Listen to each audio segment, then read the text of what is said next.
हाँ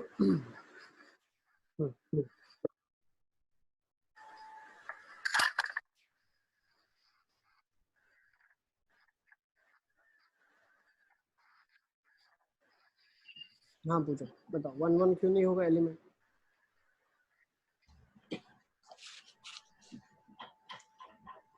सर मतलब subset of 147 में एक 1 आएगा ना, तो सर 1,1 वो थोड़ी ना आएगा, मतलब सेट थोड़ी ना आएगा वो 1,1 का। क्यों नहीं आ सकता बेटा? एक्स और वाई की वैल्यू सेम तो हो ही सकती है ना, क्यों नहीं हो सकती है? सर हो सकती है, वही डाउट है। हो सकती है ना, 1,1 भी सेटिस्फाई करेगा ना इसको, बिल्कुल 1,1 भी इसको सेटिस्फाई करेगा, बिल्कुल, है ना? हाँ सर। और इसके अंदर ऐसा जरूरी नहीं है कि दो ही एलिमेंट, ये दो दिखा रहा है आपको, इसका मतलब दो एलिमेंट है। इसमें बोल रहा है जो भी अंदर एलिमेंट्स आपने रखे हैं वो 147 में से ही चुन के रखने हैं आपको, और उनमें से ही फिर आपको ऑर्डर पेयर्स बनानी है। ठीक है, तो पॉसिबिलिटी है कि 147 के अंदर 147 भी आ जाए। 147 इज इटसेल्फ 147 का सबसेट। ठीक है, सेट खुद का सबसेट भी होता ही है ना?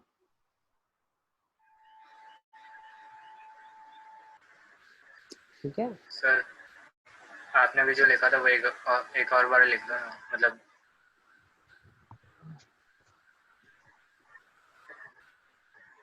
एक काम करना ना, मैं वीडियो अपलोड कर दूंगा, उसमें देख लेना। अलियासगर मुझे पूरा लिखना पड़ेगा फिर से। ठीक है, गुड इवनिंग। ठीक है,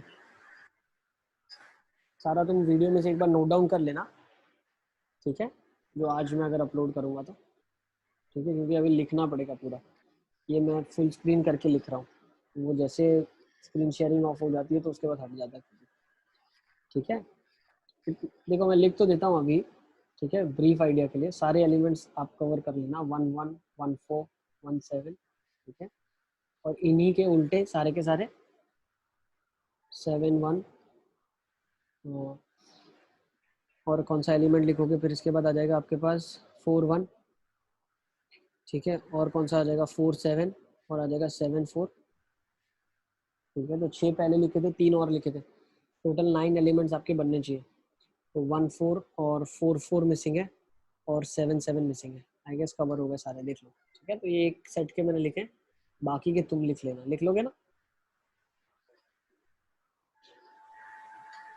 ठीक है, तो ये सारे एलिमेंट्स हम लिख लेंगे। ठीक है, अच्छा एग्जामिनेशन में सारे एलिमेंट्स नहीं भी लिखोगे तो भी चलेगा, आपको सिर्फ उनको ये अंडरस्टैंडिंग बतानी है what you are suppose to write. आप ऐसा भी लिख सकते हो कि R1 is all the elements of x, y such that x minus y is divisible by 3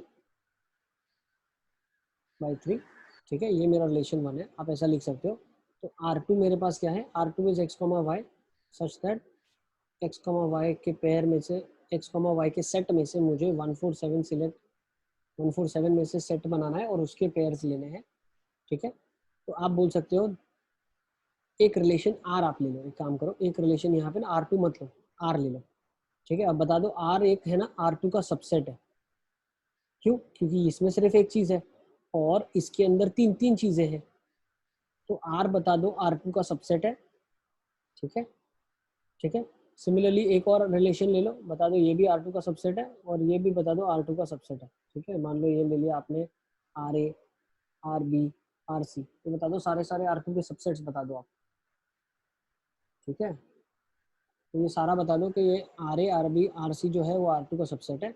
और क्या हो रहा है, RA union RB union RC is a subset of R2।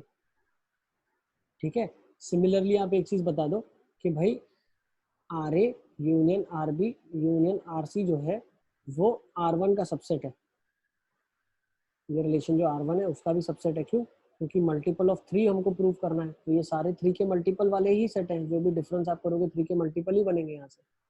तो R1 का भी सबसेट है, R2 का भी सबसेट है। तो R1 यहाँ से मैं बोल सकता हूँ जो R1 है वो R2 का सबसेट है, और एक बार बोल दूंगा R2 जो है वो R1 का सबसेट है। तो भैया R1 इक्वल टू R2 हो जाएगा। ठीक है, एक एलिमेंट दूसरे का सबसेट है, दूसरा पहले का सबसेट है, तो भाई दोनों इक्वल है तभी एक दूसरे के सबसेट हो सकते हैं। Is it clear? तो थियोरेटिकली भी आप ऐसे एक्सप्लेन कर सकते हो उनको, नहीं तो एग्जाम्पल जो हमने, एग्जाम्पल नहीं हमने पूरा सेट ही लिख दिया, तो वैसे भी लिख सकते हो आप। ठीक है, आई गेस इट्स क्लियर। चलें नेक्स्ट क्वेश्चन की तरफ।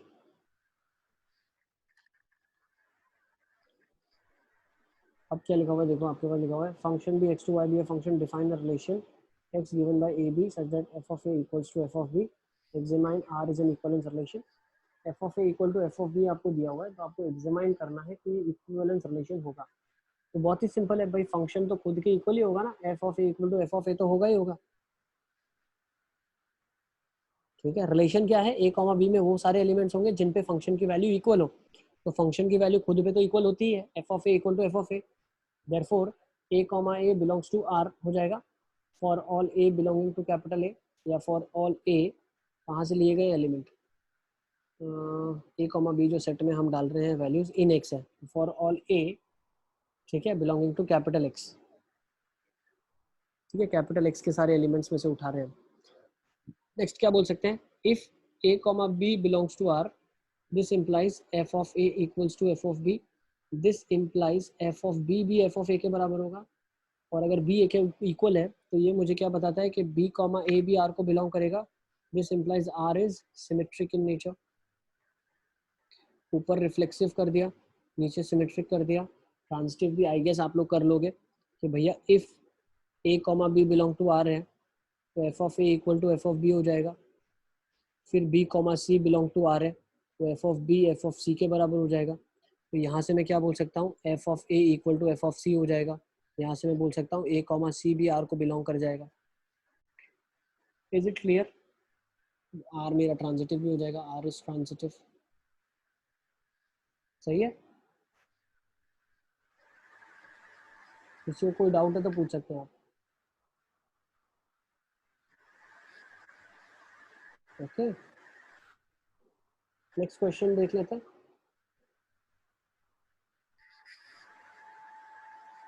तो जो मिसलेनियस में है ये सारे एग्जांपल्स जो है वो सारे रिफ्लेक्सिव, सिमेट्रिक और ट्रांजिटिव के रिलेटेड है। अब ये देख लो, ठीक है, बहुत सिंपल सिंपल से क्वेश्चन है जो 1 मार्क में हम एक्सपेक्ट कर सकते हैं। अभी 1 मार्क के क्वेश्चंस जो है बढ़ गए हैं, 20 क्वेश्चंस आपके 1 मार्क के आ गए। So there is a chance of these questions do come in the 1 mark examination for 1 mark in exam. क्या लगा, find number of 1 1 functions from 1 2 3 to 1 2 3। अब 1 2 3 और 1 2 3 में से 1 1 फंक्शन कितने बनेंगे, तो फॉर्मूला हमने देखा हुआ है n एलिमेंट्स का, क्या आंसर आता है, n फैक्टोरियल आ जाता है।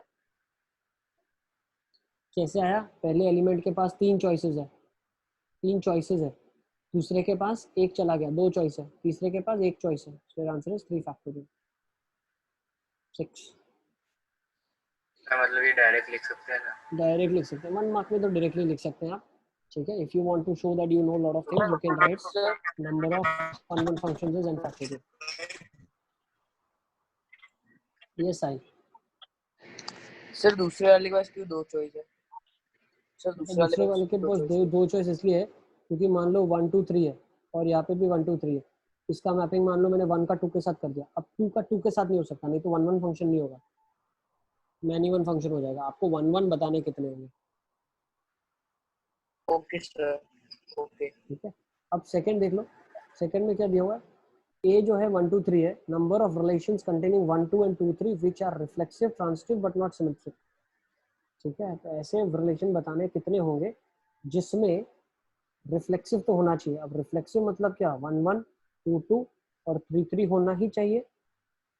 दूसरा, उसके अंदर क्या क्या होना चाहिए बताओ, उसने कंपल्जन दे दिया कि सिमेट्रिक नहीं होना चाहिए, भैया सिमेट्रिक नहीं होना चाहिए, और 1 2 है और 2 3 भी है और ट्रांजिटिव भी है। अच्छा, तो अब एलिमेंट बचे कौन से भाई जिसमें से लेना या नहीं लेना है, मैं सारे लिख देता हूँ। 1 1 2 2 3 3 वाले एलिमेंट्स तो आ गए सारे के सारे। 1 2 होता है, 2 1 होता है, 1 3 होता है, 3 1 होता है, 2 3 होता है, 3 2 होता है। तो टोटल जो रिलेशंस बन सकते हैं, जो मतलब डिफरेंट एलिमेंट्स x, y में बिलोंग कर सकते हैं, वो ये बिलोंग कर सकते हैं। अब उसमें से इसने ऑलरेडी क्या बोला हुआ है कि 1 1 होना चाहिए, 2 2 3 3 होना चाहिए बिकॉज इट इज रिफ्लेक्सिव। और उसने क्या कंडीशन लगा दी है, 1 2 और 2 1 भी होना चाहिए। अच्छा, हमने ये भी देख लिया, 1 2 और 2 1 होना, 1 2 और 2 3 होना चाहिए, आई एम सो सॉरी, 1 2 और 2 3 होना चाहिए। अब बेटा एक चीज देखो, हाँ 1 2 और 2 3 होना चाहिए। अब एक चीज देखो, इसको अगर मुझे ट्रांजिटिव करना है तो कंपल्जन है मेरे पास किसी चीज का, क्या कंपल्जन है, हाँ 1 2 और 2 3 है तो कंपल्सरली 1 3 को मुझे ऐड करना ही पड़ेगा, तभी मेरा ट्रांजिटिव होगा। तो 1 3 पे भी मेरे पास कोई चॉइस नहीं बची है, वो मुझे एज इट इज यूजुअली इसमें ऐड करना ही पड़ा। तो 1 3 मुझे इसके अंदर ऐड करना ही पड़ा। ओके, अब मेरे पास जो चॉइसेस है वो किन किन एलिमेंट्स में है? मेरे पास चॉइस है 2 1, मेरे पास है 3 1 और मेरे पास 3 2 है। तो अब मुझे इन एलिमेंट्स को इतना सिलेक्टिवली इंसर्ट करना है ताकि ये सिमेट्रिक ना हो और रिफ्लेक्सिव और ट्रांजिटिव हो। तो रिफ्लेक्सिव का तो कोई इशू नहीं है। अब जो एलिमेंट में इंसर्ट करता हूँ ध्यान रखूँ कि ट्रांजिटिव हो और सिमेट्रिक ना हो। तो फर्स्ट तो ये एज इट इज सेट बन गया जो मेरी आंखों के सामने है, तो फर्स्ट खुद ही है। ठीक है, अब और क्या कर सकता हूँ मैं? 1 1 2 2 3 3 1 2 2 3 और 1 3, सबसे छोटा जो बन सकता है वो यही बन सकता है। तो कभी एग्जाम में क्वेश्चन आ सकता है कि smallest which is possible is reflexive and transitive but not symmetric, तो this is the smallest which is possible containing 6 elements। ठीक है, अब मैं क्या करता हूँ बताओ? अब मैं देखता हूँ, मान लो 2 1 को मैंने ऐड करने की कोशिश करी। ठीक है, तो मैंने क्या किया, इसके अंदर 2 1 ऐड करने की कोशिश की। अब अगर मैंने 2 1 ऐड करने की कोशिश की तो क्या होगा बताओ? सिमेट्रिक हो जाएगा। बिल्कुल, तो 1 2 है, ठीक है, 2 3 है, 2 1 ऐड कर दिया तो 1 2 का 2 1 ऐड हो गया, लेकिन क्या 2 3 का 3 2 ऐड हुआ? नहीं, तो still this is not symmetric. तो ये मेरे पास दूसरा आंसर आ जाएगा। अली इसका समझ आ रहा है? आपने अभी सिर्फ 1 2 ऐड किया इसके अंदर, सातवां एलिमेंट जो ऐड किया है वो 1 2 ऐड किया है, तो ये अभी भी सिमेट्रिक नहीं हुआ है। ठीक है, अब आपने क्या किया, 1 2 हटा दिया, 1 2 ऐड नहीं किया, आपने अंदर क्या कर दिया, सॉरी 2 1 ऐड नहीं किया, तो आपने क्या कर दिया, 1 2 एज इट इज रहने दिया। अब 3 1 डाल दिया आपने। ठीक है, तो 3 1 डाला तो एक रिलेशन आ गया, फिर आपने क्या कर दिया, 3 1 हटा दिया, फिर 3 2 डाल दिया। तो 3 2 डालने से कोई प्रॉब्लम आई क्या? नहीं आई प्रॉब्लम। क्यों? देखो 1 3 था, 3 2 आपने डाला तो 1 2 ऑलरेडी अंदर प्रेजेंट था पहले से, तो ये भी फोर्थ ऐसा आ जाएगा जो ट्रांजिटिव रहेगा लेकिन सिमेट्रिक नहीं होगा। Is it clear? अब एक एक एक आप डाल सकते थे, वो आपने एक एक एक डाल के चेक करके देख लिया। ठीक है, आपने क्या कर दिया, एक एक एक एलिमेंट एक्स्ट्रा डाला। This are nothing but sets which are having 8 elements, please keep it in mind, these are sets having 8 elements. तीन और तीन 6 और एक 1 7 एलिमेंट्स। ये सारे ऐसे सेट हैं जिसके अंदर 7 एलिमेंट्स हैं। तो ऐसे हमारे पास 1 2 3 और 4 चॉइस आ गई है। अब मुझे एक चीज बताओ, क्या इनमें अभी कुछ और मैं ऐसा ऐड करूंगा, ठीक है, तो ये सिमेट्रिक ना रहे, तो मैंने क्या कर दिया, मान लो 2 1 ऑलरेडी एडेड है, तो 3 1 और 3 2 में से एक ऐड करने की कोशिश करता हूँ। तो मान लो मैं गलती से 3 1 ऐड करता हूँ सिर्फ, तो अब क्या हो गया, क्या हो गया बताओ? देखो, अब मैं अगर देखता हूँ तो 1 2 का 2 1 है, ठीक है, 2 3 का 3 2 नहीं है, तो 1 3 का 3 1 है। तो अभी भी अगर 3 2 एलिमेंट नहीं है तो क्या इसके अंदर पॉसिबिलिटी है कि ये ट्रांजिटिव ट्रांजिटिव भी हो जाए और सिमेट्रिक ना हो? तो मैं देख लेता हूँ। तो 2 1 मेरे पास है, ओके, और 3 1 मैंने ऐड कर दिया। ठीक है, तो एक चीज आप ध्यान ये रखो, चैप्टर मैंने 11th में कर लिया था। 3 1 मैंने डाला, ठीक है, ये और 1 2 ऑलरेडी अंदर था, तो for it to be transitive आपको बाय फोर्सफुली 3 2 ऐड करना ही पड़ा। और अगर आपने गलती से 3 2 ऐड कर दिया, मतलब 2 3 का सिमेट्रिक भी हो गया। इट इज नॉट पॉसिबल कि आप दूसरा कोई और एलिमेंट ऐड करें और सिमेट्रिक ना हो और ट्रांजिटिव हो। दूसरा एलिमेंट आपने ऐड किया तो उसको ट्रांजिटिव बनाने के लिए तीसरा ऑटोमेटिकली ऐड हो गया, और उसी वजह से वो ट्रांजिटिव तो हुआ ही हुआ बट सिमेट्रिक भी हो गया। So there are 4 ways in which you can create the number of relations. There are 4 different relations which you can create such that it is reflexive and transitive but not symmetric. कौन से वाले हैं? जिसके अंदर 7 element है नीचे वाले में, और ऊपर एक है जिसके अंदर 6 एलिमेंट्स है। I guess this is clear, तो आगे चल सकते हैं। सर मतलब हमें आंसर में खाली जो 4 सेट पॉसिबल है वही डायरेक्ट लिखना है ना? नहीं बेटा, हमको निकालने कितने पॉसिबल है और उसके बाद हमें आंसर बताना है क्या होगा। मतलब सर वही जो 4 पॉसिबल है वही लिख के फिर 4 लिखना है ना? यस, ठीक है, चारों चार आपको बताने पड़ेंगे कि ये 4 पॉसिबल है, इसके अलावा पॉसिबल ये वाले नहीं होंगे। ठीक है, ध्यान रखना कुछ छूट न जाए एग्जाम में आपसे, कोई एक भी केस छूट गया तो फिर आपका आंसर गलत हो जाएगा। ठीक है, सर मतलब वो सारे भी बताने पड़ेंगे जो नहीं होंगे। तो आपको कैसे पता चला ये सारे नहीं होंगे? तो जब तुम करोगे तभी तुमको पता चलेगा, तो ऑटोमेटिकली वो तो बता दिया जाएगा। See, you don't have to show that, you will have to show that. You don't have to, you will have to. ठीक है, there's a difference. आप नहीं भी चाहोगे तो भी आपको करना पड़ेगा। क्यों? तभी तो आपके चेक होंगे ना केसेस के, हाँ अब मेरा सिमेट्रिक बन रहा है तो ये केस इंक्लूड नहीं होगा। ठीक है, तो एक एक के लिए मुझे दिखाना पड़ेगा। जैसे मैंने ग्रीन के बाद ब्लू वाले किए, तब मुझे पता चला कि ऐसा पॉसिबल ही नहीं हो रहा है, और कोई भी एक एलिमेंट में एक्स्ट्रा ऐड कर दूं तो वो ट्रांजिटिव रहे, रिफ्लेक्सिव रहे, लेकिन सिमेट्रिक ना रहे। एक एलिमेंट मैंने ऐड किया, उसको बचाने की कोशिश की कि वो सिमेट्रिक ना हो, लेकिन ट्रांजिटिव बनाने के लिए जो एलिमेंट ऐड किया उसकी वजह से वो खुद ही सिमेट्रिक हो गया।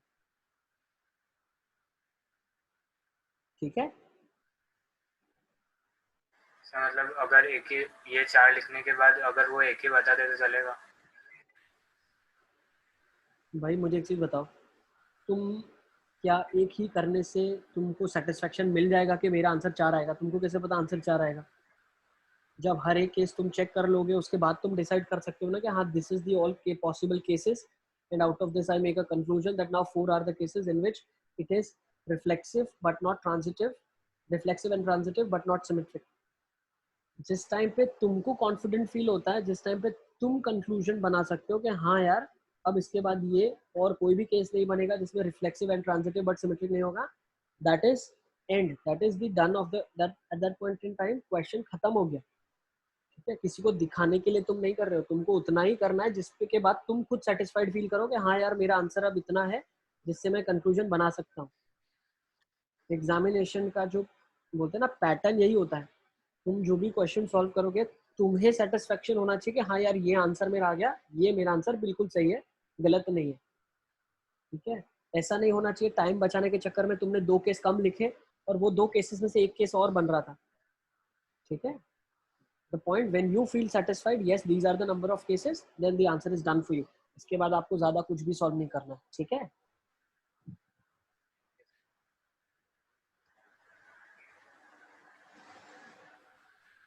आई गेस आगे चल सकते हैं अभी हम। ये वाला क्वेश्चन आप खुद से कर लेना, ये सेम टाइप ऑफ क्वेश्चन है तो हम इसको नहीं कर रहे हैं अभी। We are working out with variety of questions that can come across.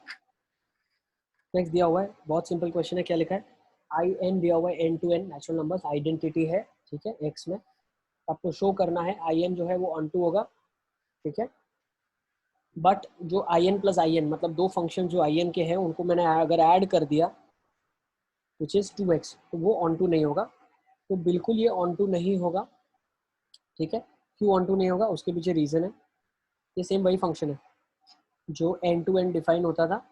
ठीक है, अब मुझे एक चीज बताओ, ये ऑन टू क्यों नहीं होगा?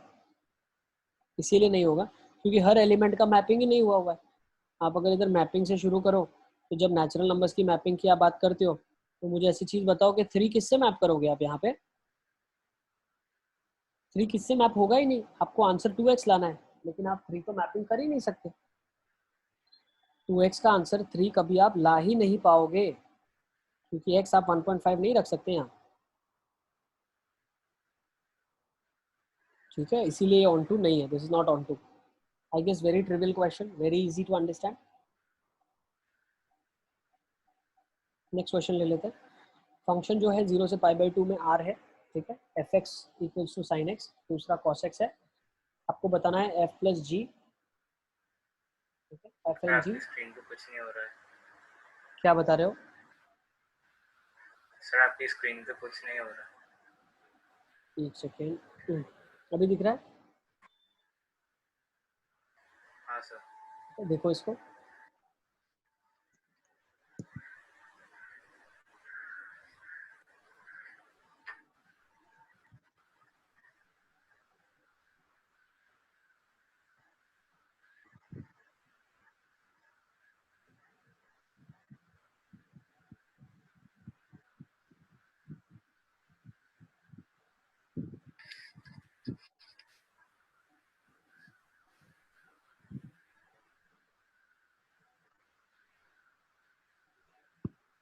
मुझे प्रूव करना है f and g are 1 1 but f plus g is not 1 1। तो बिल्कुल साइन एक्स देखो 0 से π/2 में 1 1 फंक्शन ही होता है।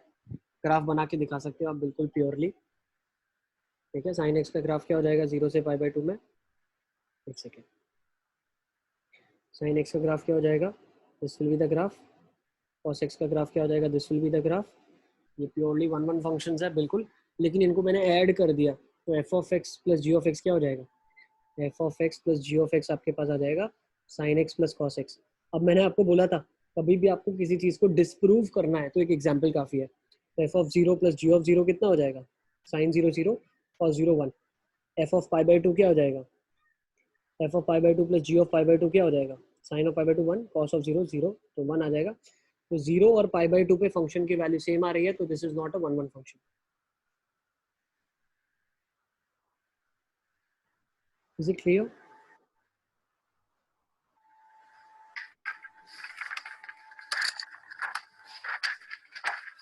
नोट कर लेंगे, then will go with next question. Sir 1 minute note करना बाकी है। कर लो कर लो।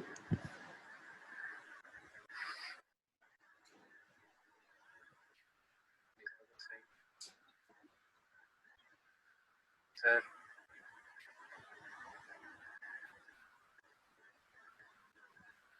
सर ये चलिए सर, सर स्क्रीन पे कोई सॉल्यूशन ही नहीं है। सॉल्यूशन की क्या जरूरत है, तुम खुद से लिखो ना, समझा दिया तुमको, अब क्या इसका सॉल्यूशन चाहिए। साइन एक्स कॉस एक्स का ग्राफ भी तुमको नहीं आता है क्या? आता है फिर f of x plus g of x, क्यों मैंने बोला 1 1 नहीं होगा, कहाँ पे वैल्यू सेम कोइंसाइड कर रही है बताओ। सर 0 और π/2। ये तुमको सॉल्यूशन क्यों चाहिए अब?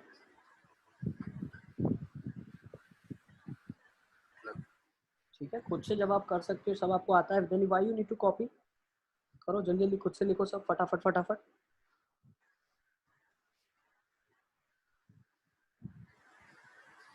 जितने भी बाकी सारे क्वेश्चंस हैं एक बार पूरा एनसीईआरटी आप खुद से ही सॉल्व करना, तो आपको पता चलेगा कि क्या आपका हाथ चल रहा है कि नहीं चल रहा है, क्या क्वेश्चन को आप प्रूव दैट खुद से कर पा रहे हो कि नहीं कर पा रहे। ठीक है,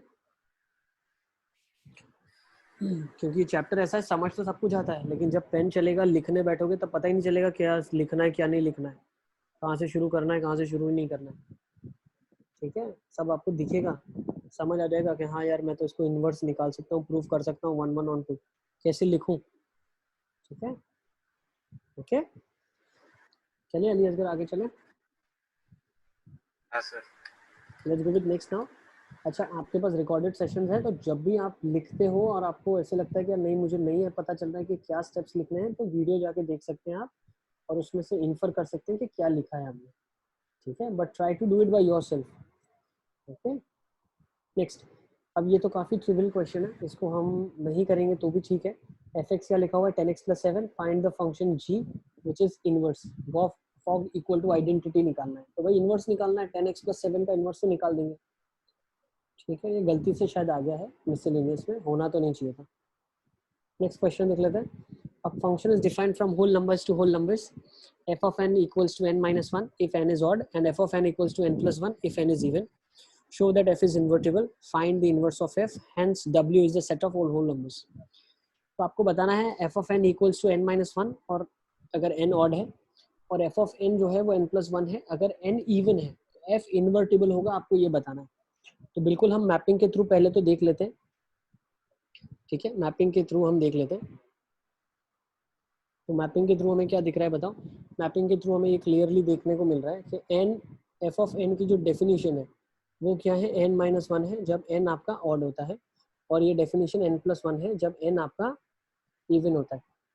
ठीक है, तो मैं होल नंबर से शुरू करता हूँ। होल नंबर्स क्या है, 0 1 2 3 4 5 6, 0 1 2 3 4 5 6 7 8 और ये चलता हुआ जाएगा। ठीक है, अब अगर ठीक है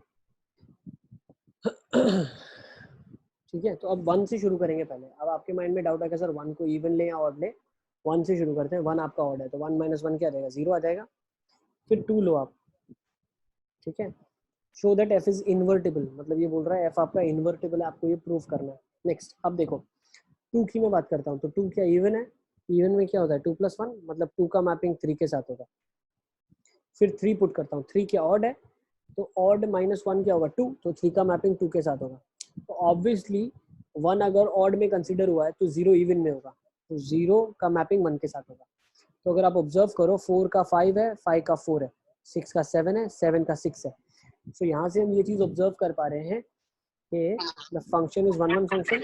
एक चीज़ मैं ऑब्जर्व कर पा रहा हूँ, फंक्शन 1 1 फंक्शन है because every odd is mapped with even and every even is mapped with odd। ठीक है, first thing is this 1 1 proof करना है, और कैसे कर सकते हैं वो भी मैं आपको एक्सप्लेन करता हूँ। सी जितने भी डिफरेंट वेराइटीज से आप लिख सकते हो ना वो सारा मैं आपको बता दूंगा। तो फर्स्ट 1 1 हमने प्रूफ कर दिया। ऑन टू कैसे प्रूफ करेंगे? एज को डोमेन गेट्स कंप्लीटली मैप्ड, जो हमारा को डोमेन है वो कंप्लीटली मैप्ड हो गया। अगर आप ऑब्जर्व करें फॉर एवरी ऑड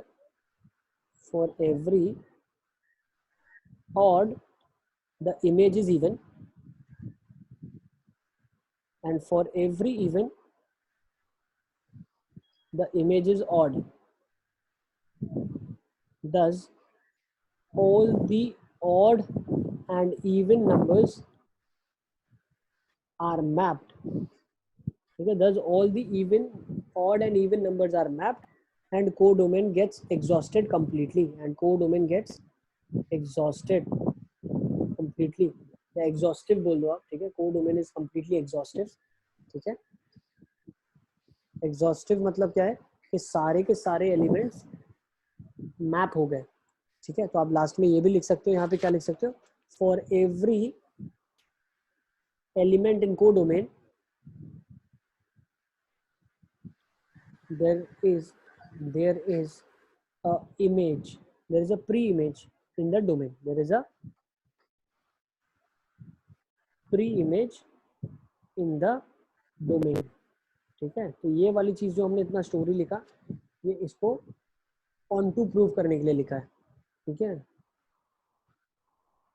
ठीक है, तो ये सारा जो हमने स्टोरी लिखा है ये सारा इसको ऑन टू प्रूव करने के लिए लिखा है, ठीक है। तो एक बार इसको नोट कर लेंगे। और कैसे 1 1 प्रूफ कर सकते हैं? देखो हमने पहले तो 1 1 प्रूफ कर दिया कि फॉर फंक्शन इज 1 1 एज को डोमेन गेट्स कंप्लीटली मैप्ड, ठीक है। All the even numbers are giving you odd and all the odd numbers are giving you even, ठीक है। ये चीज दी हुई है, ओके। अच्छा, और कैसे लिख सकते हैं? ये लिख लिया आप लोगों ने?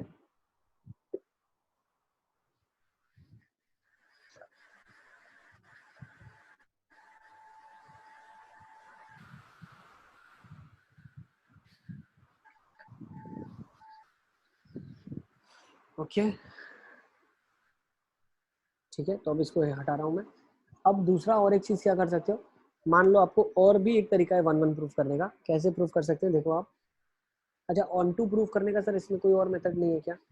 ऑन टू अगर आपको प्रूफ करना है तो आप कंसिडर कर सकते हो एनी नेचुरल नंबर, जैसे एनी होल नंबर, जैसे जो हमने फंक्शन यहाँ पे डिफाइन किया हुआ है एफ ऑफ एन, ये डिफाइंड है n-1 और n+1 और n इज ऑड, ठीक है, और this is for n is even. तो हम क्या बोल सकते हैं, ठीक है, यहाँ से हम क्या कंक्लूजन और बता सकते हैं, let n is odd of the form 2n-1। Odd क्या होगा? 2n-1 का फॉर्म होगा, या 2n+1 बोल दो, आपको जो अच्छा लगता है, ठीक है। 2n+1 बोलो या 2n-1 बोलो। अब 2n-1 बोलोगे तो इसका बेनिफिट क्या मिलेगा आपको? देखो देखो, अगर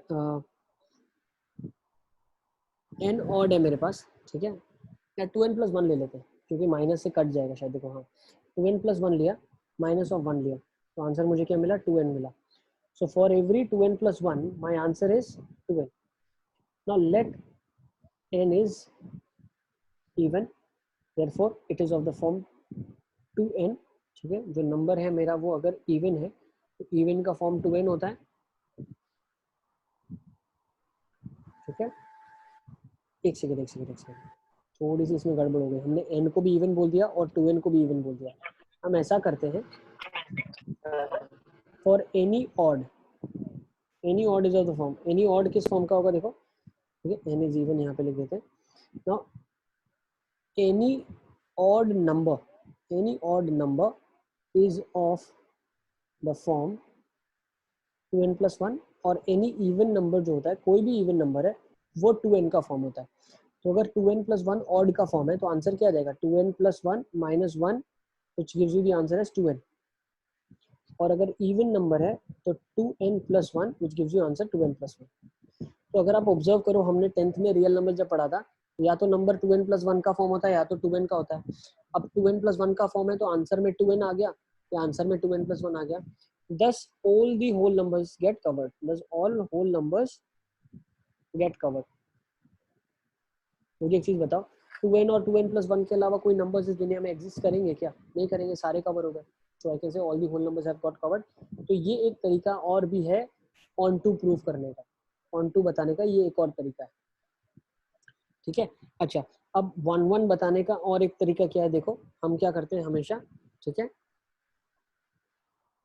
ठीक है, कि let the number is odd, let n is odd, ठीक है। तो एक अब 1 1 जब प्रूव करते हैं तो हमें 2 एलिमेंट के लिए प्रूव करना पड़ता है। तो मैं क्या बोलता हूँ, let n1 n2 be odd, दोनों ऑड हो जाए। दूसरा केस ले लेता हूँ, let n1 n2 be even, ठीक है। और तीसरा केस ले लेता हूँ, लेट n1 इज ऑड और n2 इज इवन। सही है, 3 केस मैंने ले लिए। मुझे क्या करना था वहाँ मैपिंग के थ्रू मैंने आपको बता दिया है ऑलरेडी कि वो 1 1 ही होगा, ठीक है। हर एक एलिमेंट जो इवन है वो ऑड आंसर दे रहा है और हर ऑड एक इवन आंसर दे रहा है, ठीक है। तो सारे एलिमेंट्स मैप हो जा रहे हैं और दिख रहा है clearly from the mapping the function is a 1 1 function, ठीक है। लेकिन अब अगर मुझे थियोरेटिकली लिखना है तो मैं कैसे लिखता हूँ, let n1 n2 be odd, n1 n2 मेरा ऑड है, ठीक है। तो अगर n1 n2 मेरा ऑड है तो यहाँ से मैं क्या बोल सकता हूँ दोनों में ये डेफिनेशन जाएगी। तो f of n1 is equal to f of n2 से शुरू करते हैं। अब f ऑफ n1 क्या है, n1 minus 1, f of n2 क्या है, n2 माइनस 1। तो यहाँ से क्या बन जाएगा, n1 is equal to n2 बन जाएगा। क्लियर है। सिमिलरली अगर n1 n2 इवन है तो यहाँ पे क्या आ जाएगा, f of n1 is equal to f of n2। तो यहाँ से मैं क्या बोल सकता हूँ, n1, यहाँ से मैं बोल सकता हूँ n1 plus 1 is n2 plus 1। तो 1 1 कट गया, फिर मैंने यहाँ से क्या कंक्लूजन दिया, n1 is equal to n2। ये सही है। अब बोल क्या रहा है, n1 ऑड है और n2 इवन है। अगर n1 ऑड है तो ये क्या होगा, n1 माइनस 1 हो जाएगा और n2 इवन है तो n2 प्लस 1 हो जाएगा। ये स्टेप बाद में आएगा, पहले f of n1 is equal to f of n2 से ही हम शुरू करते हैं। तो ये मुझे मिला। तो यहाँ से मुझे क्या पता चला, आपको पता है, यहाँ से मुझे कंक्लूजन पता चला कि n1 माइनस n2 का वैल्यू 2 होता है। मतलब अगर दो नंबर्स के बीच का डिफरेंस 2 है तो वो हर नंबर्स आपस में फंक्शन की वैल्यू इक्वल दे देंगे। अच्छा, मतलब अगर ऐसा हो जाए तो मेरा फंक्शन 1 1 डिस्प्रूव हो जाए। लेकिन ऐसा कभी होगा नहीं, क्यों, इवन और ऑड के बीच में कभी भी डिफरेंस 2 नहीं आ सकता है। इवन और ऑड के बीच में डिफरेंस ऑड ही आएगा। This is not possible. तो जब भी ये पॉसिबल नहीं होगा तो ये केस तो पॉसिबल होगा ही नहीं कि कभी भी इवन और ऑड नंबर सेम आंसर दे दे। तो ये वाला केस डिस्कार्ड हो गया। बाकी दोनों अगर इवन है और दोनों अगर ऑड है तो वो नंबर्स तभी वैल्यू इक्वल देंगे जब नंबर्स खुद ही इक्वल हो। तो यहाँ से हमने प्रूव कर दिया द फंक्शन इज 1 1 फंक्शन, ठीक है। तो लिख लें इसको आप,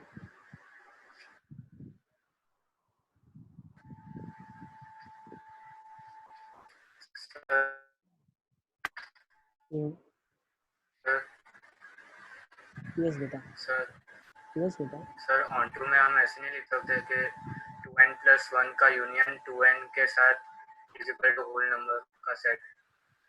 n प्लस 1 का यूनियन 2n के साथ, ये कोई एक्चुअली सेंस नहीं बना रहा है। n प्लस 1 का यूनियन 2n के साथ, इसका क्या मतलब है? नहीं, 2n का 2n और 2n प्लस 1 का union is equal to whole set, ऐसे भी तो लिख यस सकते हैं। यस, बिल्कुल लिख सकते हो बेटा, बिल्कुल, that is correct, absolutely correct, बिल्कुल लिख सकते हो आप।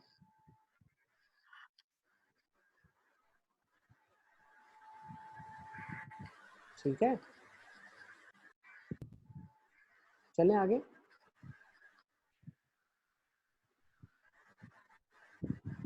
ओके, ठीक है, अब नेक्स्ट क्वेश्चन देख लेते हैं। Function is this given to you, f of x लिखना है। तो जहाँ जहाँ x है वहाँ वहाँ आप f ऑफ x लिख डालें। यहाँ पे क्या आ जाएगा, f ऑफ x का whole square minus 3 times f of x plus 2, ठीक है। ओके, तो ये क्या हो जाएगा, एफ ऑफ एक्स की जगह फिर लिख देना आप एक्स स्क्वायर माइनस 3x+2। ये थोड़ी मजदूरी करनी पड़ेगी, ठीक है, क्वेश्चन की डिमांड है, कर दें आप, ठीक है। तो ये फंक्शन आपका खुल जाएगा एफ ऑफ एक्स, ठीक है। आपको यही बोला है फाइंड एफ ऑफ एक्स, तो ये आप कर सकते हैं बिल्कुल, ठीक है। चलिए नेक्स्ट क्वेश्चन की तरफ।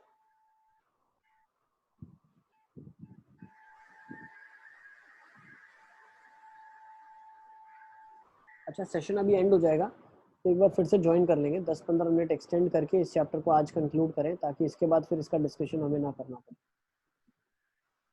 ठीक है। या एक काम करते हैं, ठीक है, क्या आप लोगों ने इसके आगे के क्वेश्चंस एक बार ट्राई किए हैं कि नहीं किए? सी, आप खुद से एक बार ट्राई करेंगे तो क्वेश्चन आधे से ज़्यादा आपसे हो जाएंगे, तो जो नहीं होंगे हम वो डिस्कस कर सकते हैं। अब जैसे ये क्वेश्चन है, देखो आपकी स्क्रीन के सामने क्या लिखा है, f of x is x upon 1 plus modulus of x, ठीक है, x belonging to R is 1 and on 2, ठीक है। तो आपको बताना है क्या ये 1 और ऑन 2 है, या आपको शो दैट क्वेश्चन में है, तो आपको शो दैट करना है।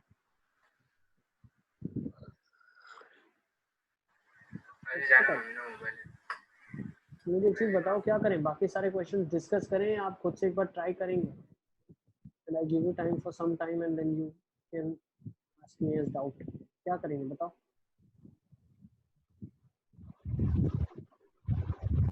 ट्राई कर लेंगे। ठीक है, तो आप लोग सब ट्राई कर लेना, सेशन एंड होगा तो वहीं पे एंड कर देंगे, ठीक है। आप एक बार ट्राई कर लेना, ठीक है। फिर एक क्लास अगर कभी आगे चल के रिक्वायर्ड होगी तो आप मुझे बताना, इसमें थोड़े बहुत क्वेश्चन आपके जो डाउट है वो डिस्कस कर लेंगे, ठीक है। अब देखो क्या लिखा है, x upon 1 plus mod of x लिखा हुआ है, ठीक है। इनपुट में आर है, आउटपुट में -1 से 1 ही होगा, तो ये 1 मुझे प्रूव करना है और ऑन 2 मुझे प्रूव करना है। तो इसको प्रूव करने का सबसे बेस्ट जो मेथड है वो बिल्कुल ग्राफिकल मेथड है, ग्राफ। उसके दो ग्राफ बनेंगे, दो फंक्शन है ये एक्चुअली आपस में, जब ओपन आउट होगा एक्स अपॉन 1 प्लस एक्स हो जाएगा और दूसरा हो जाएगा एक्स अपॉन 1 माइनस एक्स। ये कब होगा, एक्स पॉजिटिव के लिए, ये कब होगा एक्स लेस देन 0 के लिए। इक्वालिटी जहां आप चाहो वहां लगा दो, ठीक है। इसका ग्राफ बना दो और ग्राफिकली बोल दो फंक्शन इज 1 एंड ऑन 2, ठीक है। 1 के लिए हमारे पास f of x 1 equal to f of x 2 है, ऑन 2 बोलने के लिए फिर वो थियोरी लिखनी पड़ेगी और स्टोरी पूरी लिखनी पड़ेगी। So I don't prefer theory and story. What I prefer is graph. Graphically, I can show that the range of the function is -1 to 1, and that is the codomain of the function. So range is a subset of codomain. So this is what I prefer. ठीक है, story लिखने से better है logically चीजें दिखा दे तो ज्यादा better रहेगा, ठीक है।